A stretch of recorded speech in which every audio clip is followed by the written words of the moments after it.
Hey guys! Alright guys, we're here today to do the video definition first place in the Patreon poll of the week, and it's none other than Marianas Rest with South of Vostok. My eyes... I was going to say South of Heaven, by the way. Oh, no, my eyes were playing tricks and I thought it said south of vodka. Wow, South of Vodka. Well, you go south if you drink too much vodka, that's for sure. Well, south of vodka would be Asia, because Russia is vodka. Alright, I'm not even going to argue with you. That makes total sense. Exactly. By the way, I just want a full disclosure over here. I already received the album for review from the label. This is the last song on the record. It's one of my favorite songs on the record, and I'm going to go as far as to say that this is the best album that this band has ever released in their Finnish lives. So I just want to throw that out there before I click play. Because Finnish people get reincarnated as even better musicians. That is true as well. So this one, it's really going to be up to you, because I heard the song. I've never seen the video, but I've heard the song already. So once it's all said and done, I want to get your take on what you think of this track. Okay. All right? Let's do it.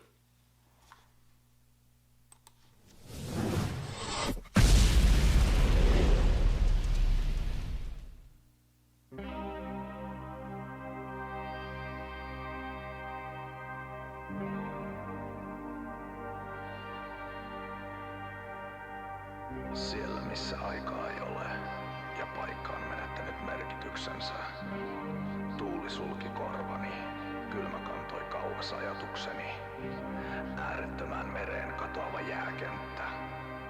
Pakkasen kasvoille tiivistämä sumu. Täällä aika katosi ja sijaintini poistettiin kartalta.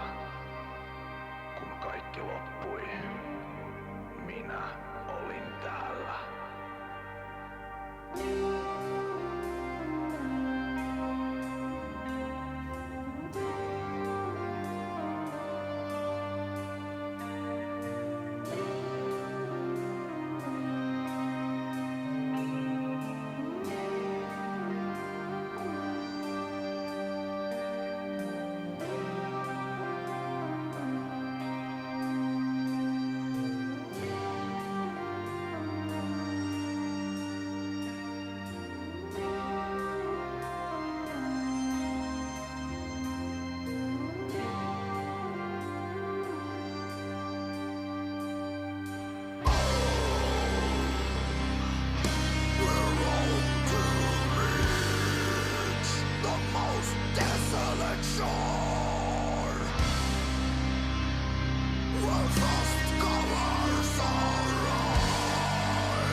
Before you start, because I said I'm going to give you the floor, since I already had heard the song, I already had heard the album. I just want to say two things really quickly, and then I'm going to give you the floor 100%.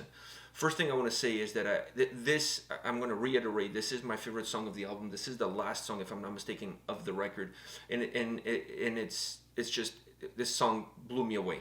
The other thing I want to say is that when the song starts and the Finnish speaking, which by the way I don't know what the guy's saying, but yeah. I absolutely love it. A lot of R rolls. I love it. I think at the end he said "Misa on Vesa." Yeah. So I think I heard that. I think I understood that right at the end, as he was going through that really deep introspective moment. At the end, he realized that he needed to know exactly where the toilet was. That's why his voice was like that. Yeah, he was holding it in. Yeah. He was holding it in. I know the feeling. I've been there. And perhaps he didn't have a funeral home parking lot to go to. So, we've all been there. Well, at least not all. Me. All right. Only cultured people. It takes a special kind of guy to take a huge dump at a funeral home parking lot. All right. On that note, the floor is all yours. What do you think about this song? This is the second video that we do from this upcoming release. This is the second single. So you've heard the first one. This is a much different track from the previous one. What's your take? I mean, this one is more like, I'd say, an instrumental, this song. Like, his vocals are an instrument in this song. The song is just one big instrumental. And, I love instrumentals. And that's how I'm going to look at this song. Because it just brings you in so many different places. It's not like a go crazy song. This is more of you sit there, you grab onto someone that's next to you, and you just kind of sway with the song. Mm-hmm. That's the feeling I'm getting from the song. I mean, his vocals added so much, amazing emotion to the track, and that's why I'm calling them more of an instrument, because I think he put so much emotion that it was just becoming another instrument in the track, and everything else, the guitar that went throughout the whole song was so drenched. Everything about the song was drenched in emotion and sorrow, and okay, sorry. I love that shit, man. What did you think of the feedback at the end of the track? Because that's something that you haven't heard the album. You heard the two singles, but for me, that I've heard the album, that's something that that for those of you out there, they're gonna pick up this record, and I highly recommend you pick up this album. That's something that they do a lot on this record. A lot of that feedback at the end of the tracks. That, man. It adds, in my opinion, I want to hear first of all, what do you think on this track, and what do you think of using it in songs? Like, what's your feel on that? Because I don't think we get too much of that these days. It's kind especially for a band like them that has this more doom, death, melodic sound to them. You just don't hear a lot of it. See it, but yeah, I think it's more of a. I'm gonna listen to it a lot more. This album, I'm gonna listen to it, and I'm gonna listen to that a lot more. And I'm probably gonna get more in love with that sound that they're bringing in. But the sound is good. I don't have a problem with it. You enjoy finishing like track? To me, it gives a different dimension to the song. It almost extends the emotion that the track has. But now that emotion is going from the sound into the guitar, and the guitar becomes that instrument of how you feel towards what you're expressing in your music. And when you end the track like that with that feedback, to me, it's almost that. It's that last drop of blood that's coming out. It's like that last tear that you will shed. It kind of has that feeling. And it doesn't stop abruptly, because no, it just goes into the oblivion. Yeah. So, and like you said, it's like that last teardrop kind of going into the ground and sipping in. Yeah, and smoothly just going into the ground. That's what it is. And this album has a lot of that. Now, another thing I want to say is that this song is incredible. You just listen to the song on its own, it's incredible. But this song, if you're listening to the album, this is the culmination of what the record has to offer. So this is an album that packs a lot of emotion in it with every single track. But there's not one single song as you're traveling, and I don't want to give too much away because I'm going to post my album review. It's not an album that gives you a song that allows you to kind of like have an outburst and like... like when you're going through something and you're holding it all in, and then you see something that reminds you of that moment, or reminds you of what happened, and then you suddenly cannot hold in anymore, and then you just you fall apart. This is the song that allows you to kind of fall apart as you progress through a very emotionally charged record. So it's kind of nice that it happens at the end, because then there's a sense of finale that comes with it. So I really like this song from that perspective because it's the perfect track with the perfect sound to close off the whole record because of the way the album sounds and the way the album is built. I think the feedback also helps with that. It also helps with that. It gives a sense of finale. Yeah, conclusion. Yeah. So, like I said at the beginning, this is, in my opinion, my humble opinion, their best record to date. And once again, I don't want to give too much away because I'm going to post a review. But to me, in this album, I think they finally found themselves in terms of exactly what their DNA is and what do they want out of their music. I felt like in the previous records, they were kind of like finding themselves, kind of looking for their identity, if you will. They were trying different things, looking for who we are and what works for us. And with this album, I think they finally did it. They found exactly who they are, what they want out of their sound, and this record is the output of that discovery, that inner discovery, if you will. So that's all I have to say. You enjoyed it, eh? I did. Great track. All right, guys, this is it for today. Come back tomorrow, and we'll have more videos for you. See you guys. See ya.